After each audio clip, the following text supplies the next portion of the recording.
Well, listen. Let's just go. I mean, it's almost redundant here, but President Putin, on the eve of visit to India, reiterated to the Times of India, I think it was, that he just flat out said, "Yeah, we're going to take the Donbas militarily or otherwise here." And no one should be confused about this. Now, coming right after Steve Witkoff spent 5 hours with Putin and then left without any kind of declaration by either side, what do you make of this?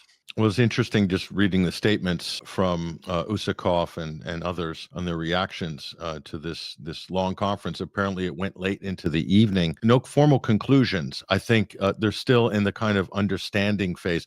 I think this whole process is really trying to give Trump's negotiations team a master course in geopolitics, history, and diplomacy, and they've got a lot of catching up to do. I think this is really positive. The positive part about this is it seems like from the Russian side and from the U.S. side, for that matter, that they've acknowledged the facts on the ground, the battle realities on the ground. This is hugely positive. This is a giant step to understanding going forward. The fact that the Trump administration is acknowledging this is great. And the other fundamentals are well established, which is no NATO membership for Ukraine. This is hugely positive. The other parts I'm not so sure about. Everything that was in this 28-point plan, including the Donbas specifically, that's what Putin's addressing there. Not a good deal for Russia. What Putin's doing as well is just kind of sending a message to the Europeans, along with other statements that he's made, which I think are quite striking, but absolutely kind of dragging Europe into the reality zone on this, saying that, look, we're not looking for a war with Europe or NATO, but